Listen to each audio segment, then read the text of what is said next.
Olá, amigos de Ideal Espírita, bem-vindos a mais uma reflexão espírita do dia.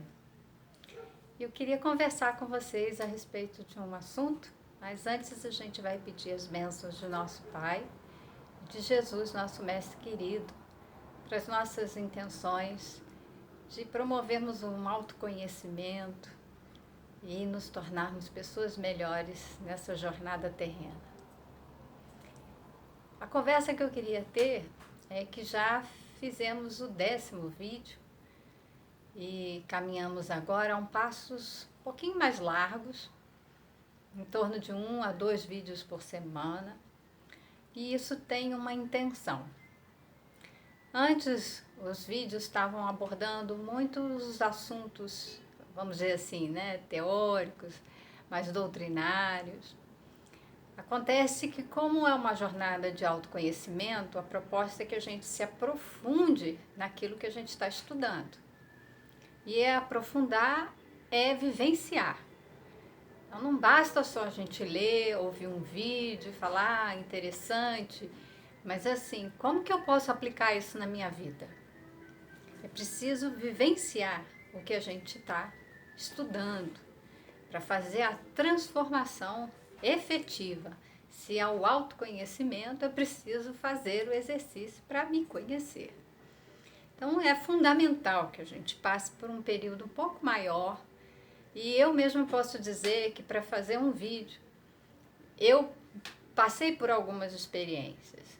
Então, quem está aqui nesse lugar, fazendo estudos, né? Todo educador ele tem que estudar mais do que o aluno. Ele tem que saber, ele tem que transmitir, de modo que quanto mais a gente sabe, maior é a nossa responsabilidade, principalmente para colocar em prática aquilo que a gente aprendeu.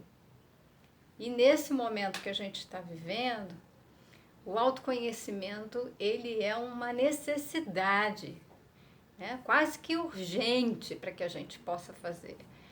De modo que muitos desafios nos visitam. Então, eu posso dizer que estou nesse processo também. Na verdade, a ideia de fazer vídeo é só um passo a mais, né? Mas dentro de uma jornada que eu comecei e que eu propus para um grupo, né? Um grupo de pais, grupo de médiuns dentro da casa espírita, e que ampliamos, estendemos numa gravação de vídeo para que todos que tenham interesse possam participar. Mas a visita ali dos desafios, elas virão. Quanto mais a gente sabe, mais a gente vai ter que dar prova, o testemunho daquilo que a gente aprendeu. Então estejamos ali atentos a isso e nos permitindo vivenciar essas lições. Tá? Então, é preciso lembrar, né, que nós estamos num momento, que momento é esse? De uma pandemia viral, que está fazendo mudanças radicais no nosso estilo de vida, nosso ritmo de vida. Então, preciso nos perguntarmos, o que está acontecendo de fato? O que significa essa pandemia? É só um vírus, aí me incomoda, eu vou ficar dentro de casa, esperar isso tudo passar? Mas como é que eu vou esperar isso tudo passar? Como que eu vou me cuidar nesse espaço interior de casa e nesse espaço interior de mim? Tá? O meu interior, a minha casa interna. Então, a gente sabe que o acaso não existe. Mas isso está escrito lá na doutrina espírita, na obra de Leon Denis. Está no livro O Grande Enigma, que ele fala de Deus, e também no Cristianismo e Espiritismo. Ali ele fala que o acaso é a ausência de plano, de direção inteligente, é a própria negação de toda lei. E no Grande Enigma ele também fala que é a falta de direção, a ausência de toda inteligência atuante, pois o acaso inconciliável com a noção de ordem e harmonia. Ele um complementa o outro, porque o acaso ele não existe porque tudo é regido por leis divinas. Tudo é regido, essas leis são para estabelecer ordem e harmonia. De modo que o acaso é simplesmente algo que não tem uma inteligência ali por trás para estabelecer uma ordem. Então, isso não existe. Então, o que está acontecendo com a nossa vida tem um propósito, tem um sentido, e a gente tem que começar a parar para pensar que sentido é esse. E o que eu tenho a ver com isso? O que cabe de mim nesse processo? Fazer, participar, contribuir. Muitos filósofos e educadores e religiosos, eles estão percebendo que esse é um momento de grande oportunidade para despertar a nossa consciência. É como se a natureza aí freasse, né? Forçasse em nós uma pausa para pensar. O que estamos fazendo na nossa vida, nas nossas relações, com o nosso meio, o meio que a gente vive. A degradação, ela tomou conta, assim, de proporções enormes, avassaladoras, que poderiam nos levar à própria destruição. Isso tem que ter uma explicação. E tem, muito simples e racional. O Haroldo Dutra Dias, uma das suas palestras, eu tenho acompanhado bastante as palestras dele. Nesse momento de pandemia, ele tem ressaltado a necessidade da gente fazer esse processo de autoconhecimento e nos lembrou o seguinte: por que hoje a gente sente que está tudo como se fosse uma bagunça, um caos, uma degradação? E antes a coisa não era assim. Então ele diz que muitos espíritos vieram aqui para a Terra, enviados por Jesus, esses espíritos de uma grandeza espiritual que contribuíram com o campo das ciências médicas, psicológicas, da filosofia, da religião, das artes. Tudo isso numa riqueza eles ofereceram e deixaram de legado aqui para nós. Acontece que, como eles vieram, eles também foram. E como a espiritualidade não faz escolhas por nós, eles tiveram que enviar para cá, para a Terra, e já de algumas décadas chegaram vários espíritos inferiores, principalmente no aspecto moral, intelectualmente avançados, ou seja, pessoas, espíritos inteligentes, mas que usam mal a sua inteligência. Ou seja, eles não têm uma educação moral. E eles vieram e começaram a viver e desenvolver aqui no planeta formas vinculadas às suas vibrações, né? Seu modo de enxergar a vida. Seu modo de enxergar a vida muito material se explorava. A gente já falou disso, de retirar, de explorar para atender os próprios interesses. Então, eram espíritos que vieram, né, com forte ganância, forte egoísmo, um ego exagerado. Vamos lembrar quando a gente falou das crianças, como é que a criança nasce? A criança nasce, é um ser dependente, depois ela sente que o mundo inteiro gira em torno dela, tudo para atender às suas necessidades, os seus desejos também. É o egocentrismo. Ela vai desenvolvendo o seu ego e esse ego em grande proporção, né, já não mais um ego, mas um egoísmo, um excesso de ego, começa a querer extrair tudo para si, que tudo seja para o seu próprio interesse, seu próprio bem e não o bem da humanidade. Então, já falamos sobre isso. O que isso tem a ver? Que esses espíritos acabam levando a civilização a um extremo da ganância, do orgulho, de processo de autodestruição, com a degradação da cultura, da saúde, do ambiente, tanto o ambiente natural quanto o ambiente urbano, a sociedade, a degradação dos nossos valores e costumes. Basta lembrar os filósofos gregos, tanto que Sócrates, Platão nos falou, e tantos outros, né? Lembrando que Sócrates era um ministro de Jesus. A sabedoria que ele trouxe parece que, assim como Jesus, a mensagem de Jesus, ela foi esquecida, deturpada por tantos séculos, e o Espiritismo veio para poder resgatar, trazer essa mensagem do Cristo, o cristianismo redivivo, para que a gente possa vivenciar isso. Só que é uma oportunidade para tantos espíritos que não fizeram a sua educação moral, para que a gente possa, então, tomar esse caminho e continuar na jornada evolutiva. Lembrando que as leis, todas as leis que existem na sociedade, que é para ordenar a convivência social, elas só existem porque existe corrupção na sociedade. Muitas leis é sinal de muita corrupção. Então a gente precisa ficar atento que por vezes, essa necessidade de leis é para punir, para fazer o trabalho de coerção. Isso é necessário? Necessário para uma sociedade corrupta? Mas nós obedecemos a lei porque tememos a punição, o castigo, ou porque acreditamos nessa lei e a cumprimos porque a achamos justa e correta. Então existem duas formas de agir. Com a lei divina é a mesma coisa.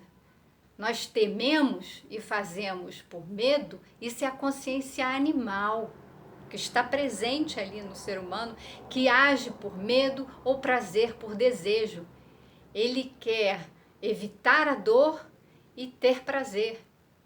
Essa consciência animal está vinculada aos instintos, né? Isso precisa evoluir para uma consciência humana, uma consciência que nos liga ao divino, com as leis divinas, em que a gente vai cumprir as leis, não por medo, mas por consciência, por saber que aquelas leis, elas regem, dão a ordem, a harmonia e nos fazem bem. Ela é em nosso favor. Ela permite a nossa transformação, a nossa evolução. Então, o momento atual nos forçou a entrar em contato conosco mesmo. Nós percebemos que ficamos ou sozinhos, mas será que estamos sozinhos? Ou então estamos no nosso grupo familiar, um grupo mais estrito, e nos faz indagar qual o sentido, qual o propósito da minha vida. Se eu estou sozinha neste momento, eu não estou só, eu estou comigo. E eu preciso aprender a conviver comigo, a gostar de mim, a me conhecer para poder gostar de mim. Falamos do amor a si mesmo. O amor, eu só amo aquilo que eu conheço. Mas também aprender a conviver, né? Estreitar os laços de família pelo afeto. Porque daí é que nós vamos expandir isso para toda a sociedade. Então só podemos cuidar, tratar, curar aquilo que nós conhecemos em nós. Perceba que se estamos agora conosco mesmos e com os nossos familiares, muitas coisas vão aparecer. Podem surgir medo, ansiedade, uma angústia, uma tristeza, sentimentos que a gente, né, vai se indagar de onde está vindo isso. Lembranças de passado, pensamentos ligados ao futuro e preciso então começar a entender e falar, vai começar a eclodir de mim algo que estava obscuro, escurecido, né, na sombra, escondido. Como que eu vou cuidar de uma ferida que eu não vejo? Talvez eu sinta até a dor dela, mas eu não a vejo, eu não sei. Então eu preciso ali entrar em contato. Então esse momento de vivenciar é esse momento de entrar em contato com isso que está nos provocando agora. Sentimentos, determinadas emoções, pensamentos em que talvez a gente não reconheça de imediato, mas deixa vir, tenta silenciar e entrar em contato com ele e fala, o que você tem para me dizer, o que tem para me ensinar, o que eu preciso aprender com você, como eu tenho que agir para curar, levar a cura para mim mesma. Então precisamos entender isso, essa consciência humana, porque se não agirmos com consciência, se não fizermos as nossas escolhas com consciência, nós vamos ser arrastados, vamos ser reféns das nossas emoções. Nós vamos reagir ao invés de agir. É igual uma onda que vem e vai nos levar com a maré. vamos perder o controle de nós mesmos, porque já não temos o controle de nada, né? Mas nem de si, nem das nossas próprias emoções. Então, esse momento é um chamado, né? Para que a gente possa despertar essa consciência e começar a vivenciar, né, esses sentimentos, esses valores de fraternidade, de caridade, de honestidade, da afetividade. Então, perceberam que essa pandemia viral, né, ela está mexendo com tantos aspectos, não só íntimos, mas ela está mexendo com a educação também? Por que será que ela está mexendo com a educação?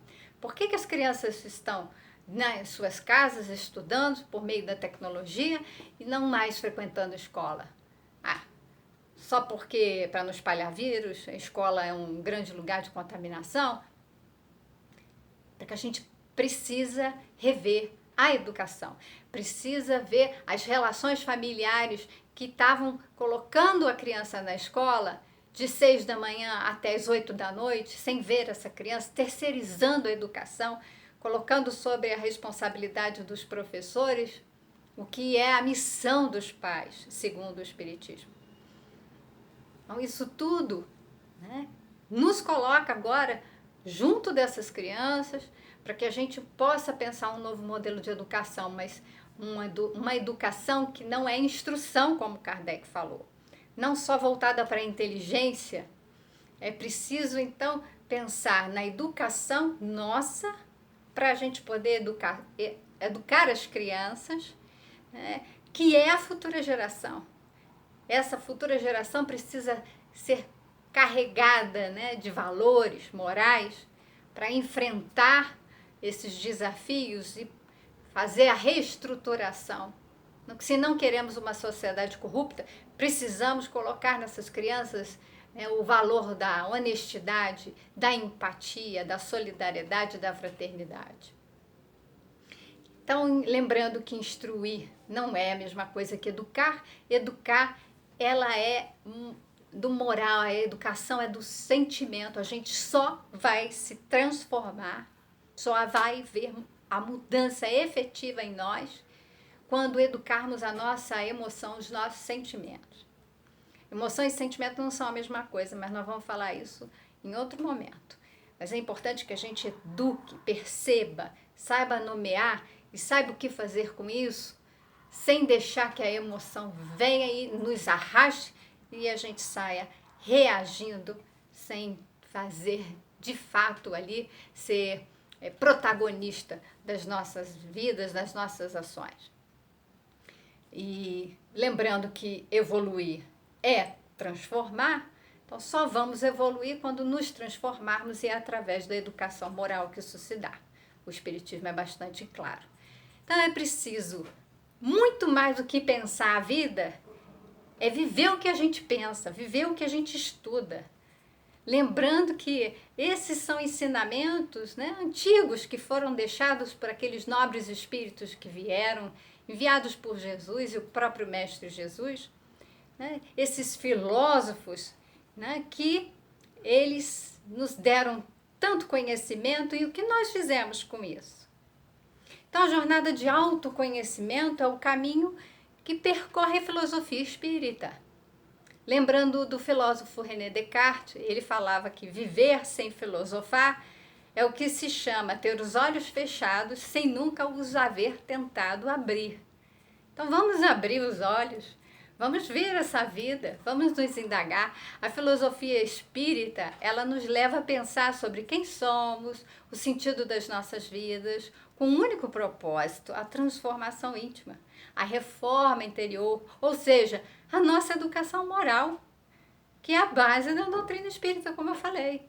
Então, os ensinamentos, eles nos foram passados para que a gente pudesse conhecer a verdade. E por que a verdade nos liberta? Ela nos liberta dos grilhões do egoísmo, do interesse pessoal, né? E para vivermos como seres espirituais.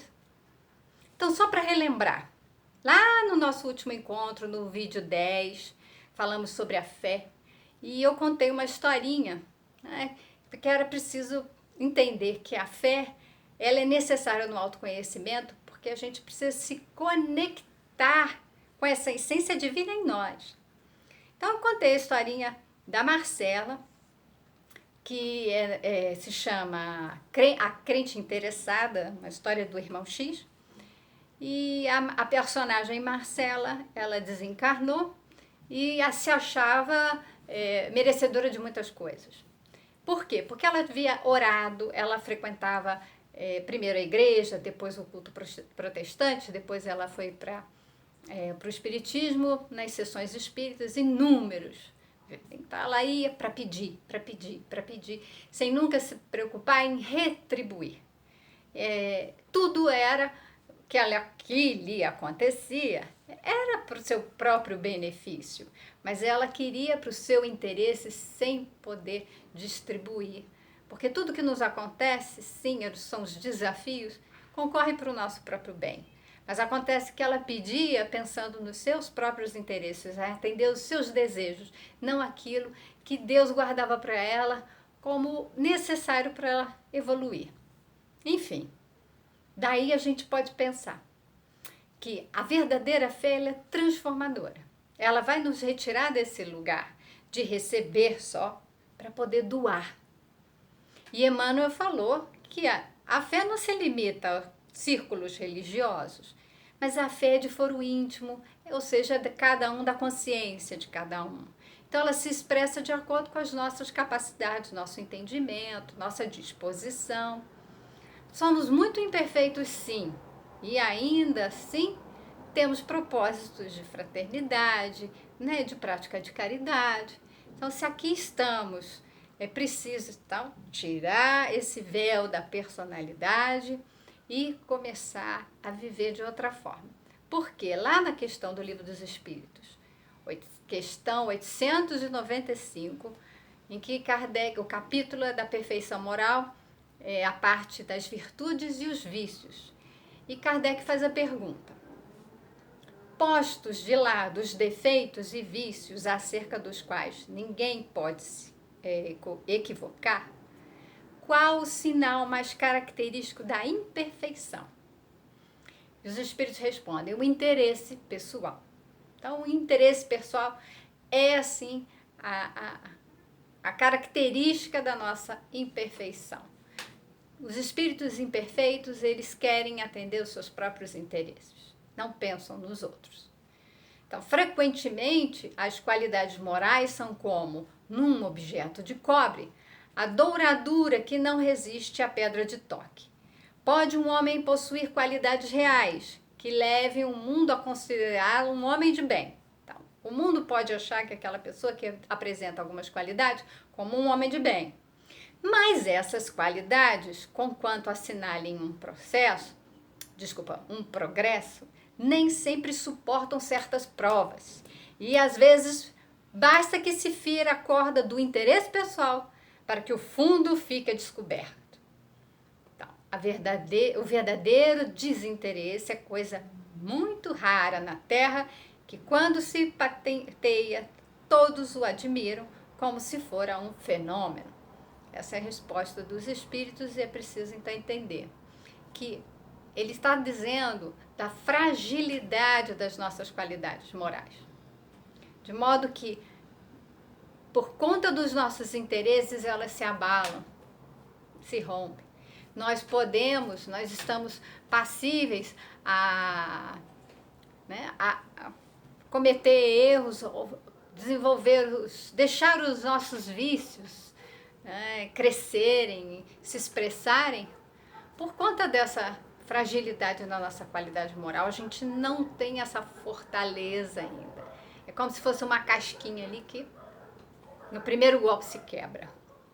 E Miramês, no livro Filosofia Espírita, ele vai comentar essa questão do interesse pessoal, 895. E ele vai dizer: a marca mais visível da inferioridade da alma é o interesse pessoal.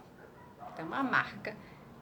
Percebeu que a pessoa ali está só com interesse, né, para ela, já diz que é um espírito imperfeito. Que é um gesto, por quê? Nascido do egoísmo. e por vezes do orgulho. Quando o espírito descobre que tudo pertence a Deus, então não tenho nada, tudo pertence a Deus, que todos nós somos filhos de Deus e herdeiros de todos os bens, e que os bens, quando nós temos, eles são de duração efêmera, ou seja, enquanto a gente está aqui, a gente tem esse corpo, tem essas coisas, mas a gente não leva nada disso. Então, de modo que a gente passa a fazer o processo do desapego, do desprendimento.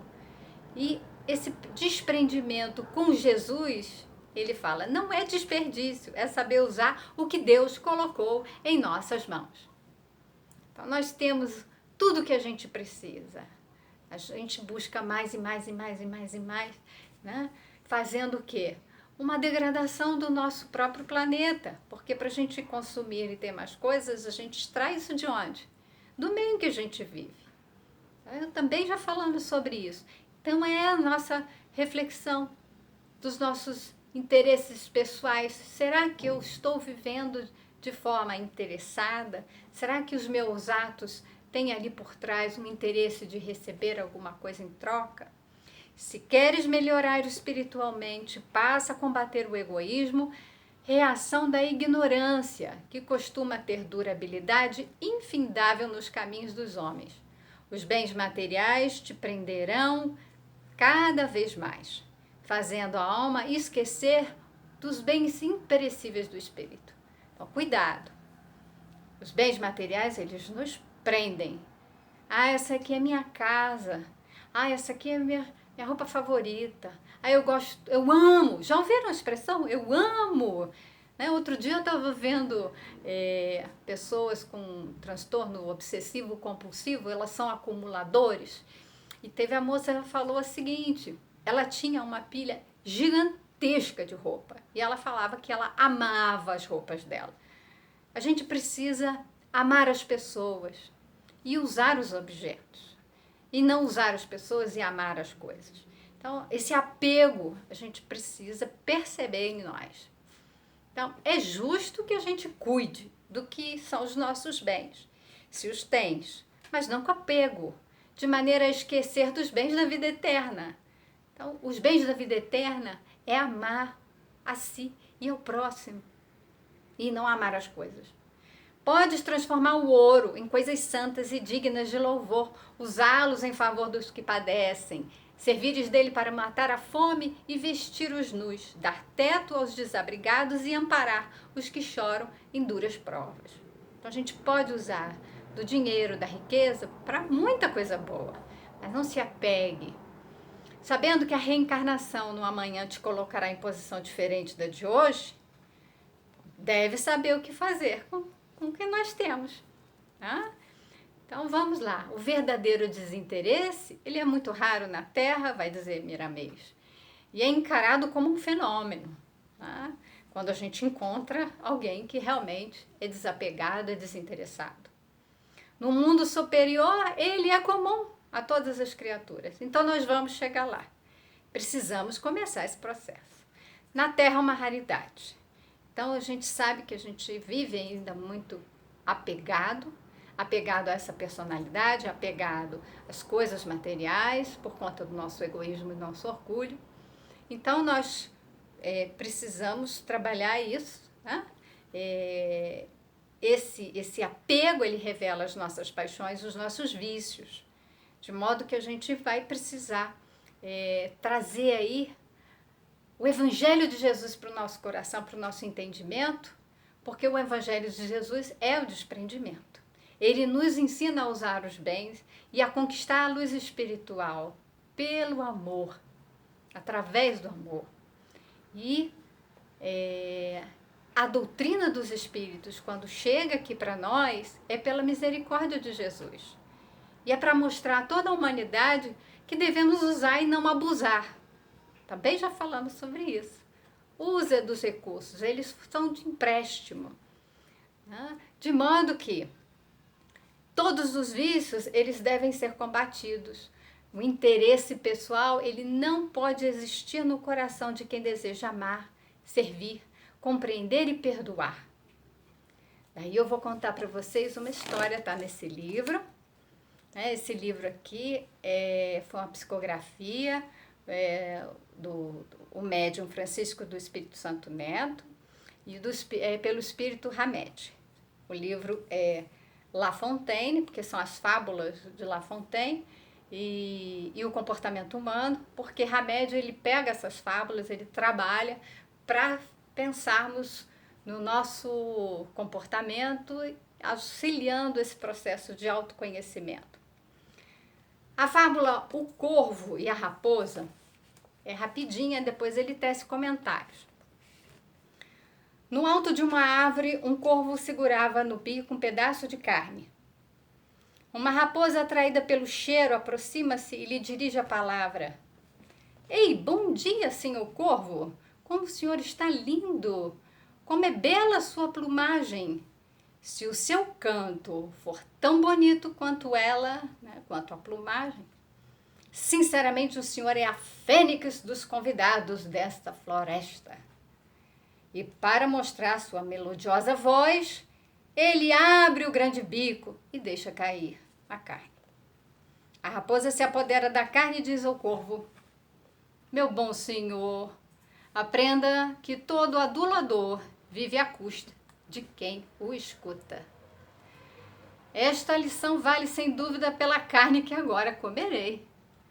O corvo, envergonhado e aborrecido, jurou, embora já tarde, que nunca mais se deixaria levar por elogios. Então, o que quer dizer raposa aqui?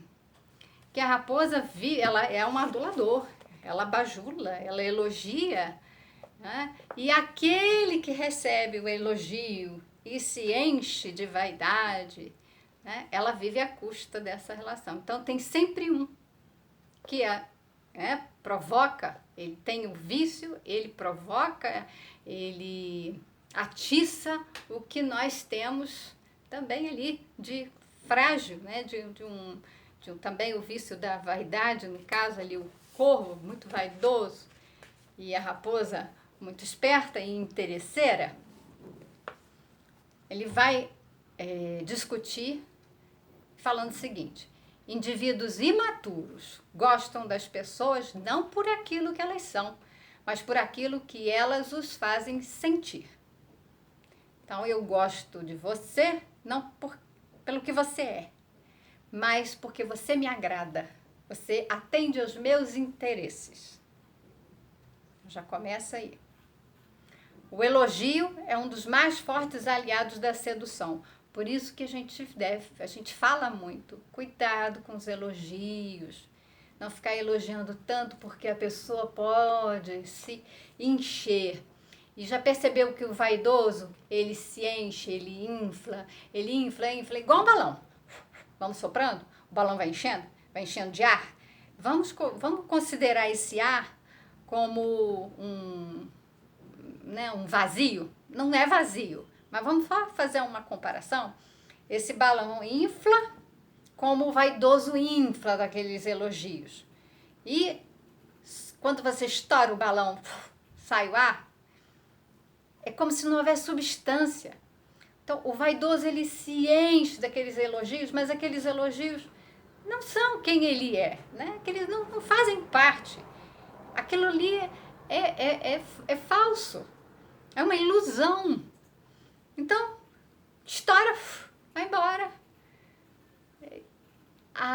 Se segue daí uma grande decepção, uma grande frustração, porque eu não sou aquilo tudo, mas eu me enchi de algo que não tinha uma substância, ou seja, não são qualidades concretas, reais, mas ilusões.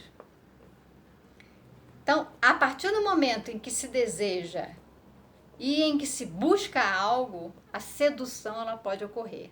Então, eu tenho um interesse, eu quero aquilo ali, eu começo a seduzir, é um mecanismo, né, que eu posso convencer você através da sedução e eu consigo aquilo que eu quero. Então, eu te elogio, você se sente bem comigo e vai fazendo aquilo que eu quero. Isso pode ocorrer nas relações familiares. Por isso que a gente precisa estar muito atento. A gente espera ser agradado pelo outro, a gente espera um elogio pelo outro, né? E quando a gente não tem, a gente acha que não tem valor. Então, se trata aí de uma questão de autoestima. Eu preciso me conhecer e saber os meus valores. Isso é substancial. Agora, se eu falo, você é isso, você é isso, você sabe que você não é, você já vai tomar cuidado. O que você está querendo? Isso eu ouvia muito assim, vou até brincar aqui, quando eu era criança, que eu pedia alguma coisa com meu pai, pai, paizinho, a gente falava assim, ele, o que é que tá querendo? Qual é o seu interesse? Já vem com elogio, já vem com, né? E às vezes é isso, o jogo, é esse o jogo de sedução que se estabelece. Sejamos honestos e, sim, eu tenho interesse, eu quero alguma coisa, peça. Olha, eu gostaria de tal coisa, mas não.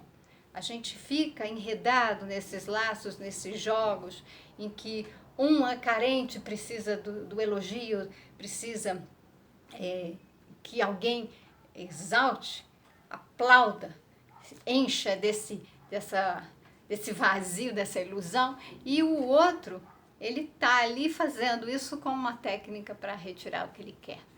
Tá? Então tem sempre um sedutor e um seduzido nesse jogo. Tá? Nunca há uma vítima. Todos os dois estão envolvidos nesse processo. Bom? Por isso que a gente precisa se conhecer. Eu estou em que lugar? Eu estou no lugar do sedutor ou do seduzido? E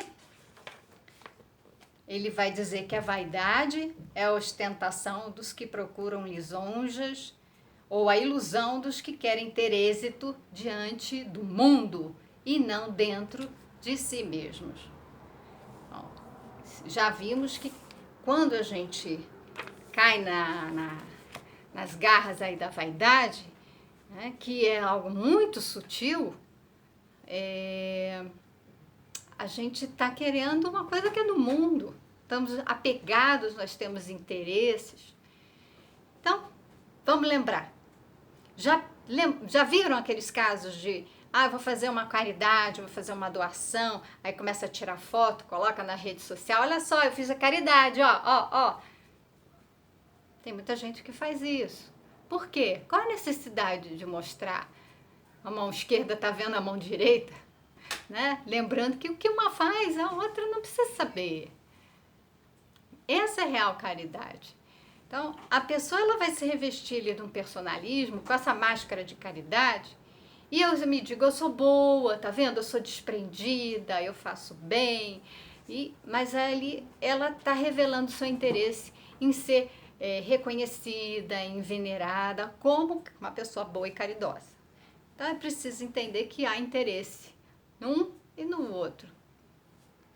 Essa sutileza de determinadas emoções, ela faz com que a gente se iluda.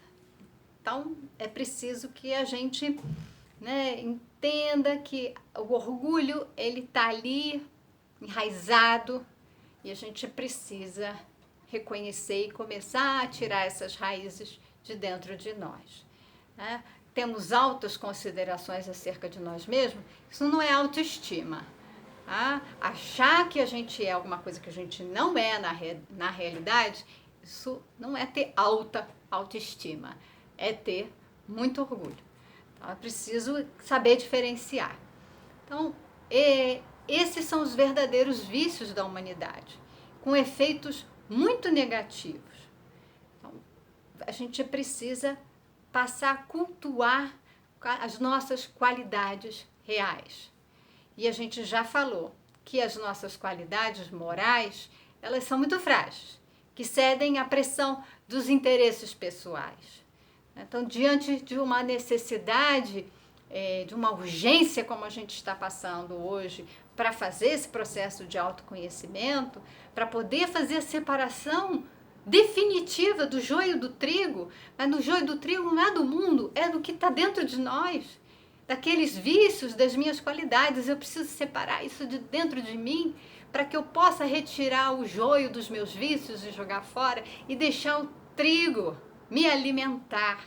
os meus valores morais, aquilo que realmente vai me alimentar e vai me fazer, né, crescer, evoluir. Quanto mais eu tenho consciência de que somos, né? Quanto mais nós temos consciência de que somos seres espirituais, somos filhos do Pai, amoroso, mais sentiremos necessidade de cumprir as leis de Deus e nos alimentarmos da luz da sua sabedoria, a luz da verdade, aquela que vai nos libertar de todos esses vícios. Então, o amor, esse amor doação, ou também chamado de amor ágape, que Jesus exemplificou, era um amor de doação, dá sem esperar receber, né? Mas a gente recebe porque a gente sabe que recebe do Pai. A gente recebe na felicidade que a gente sente quando faz o bem ao próximo. Isso está provado pela neurociência, olha que lindo! A ciência já conseguindo constatar que nós somos seres criados para sentir felicidade quando fazemos a bondade para o próximo. Olha, Deus criou a gente assim e a neurociência só está constatando. A gente não cria nada, tá ali, Deus nos criou assim. E a gente começa a identificar que o cérebro da gente emana um monte de hormônio bom que nos deixa alegres quando a gente faz a felicidade do próximo. E não quando a gente atende os nossos próprios interesses. Quando eu atendo os meus interesses, que eu sinto algum prazer, ele não chega a ser na dimensão da alegria que eu tenho quando eu faço o bem para o próximo. Nós vamos falar disso em outro momento, mas é preciso já começar a nos sensibilizarmos para essas verdades. Então, se Deus é pura doação, Ele é amor incondicional, a natureza ela nos oferece tudo. Ela mesmo recebe da natureza, ela recebe do sol, a água, tudo que ela precisa e ela nos oferece suas flores, seus frutos, sua madeira, suas folhagens. Enfim, esse é o exemplo ali. A gente vê as leis divinas na natureza, em harmonia, em ordem. A gente precisa restabelecer essa ordem, essa harmonia de todas as coisas em nós. Então é fazer uma reflexão. Vamos observar nossas atitudes, vamos perceber durante essa semana como é que nós estamos agindo, se com interesse ou se com apego ou desprendido. Façamos essa autoanálise. Então, eu quero agradecer a todos por essa oportunidade. Fiquem com Deus e muita paz.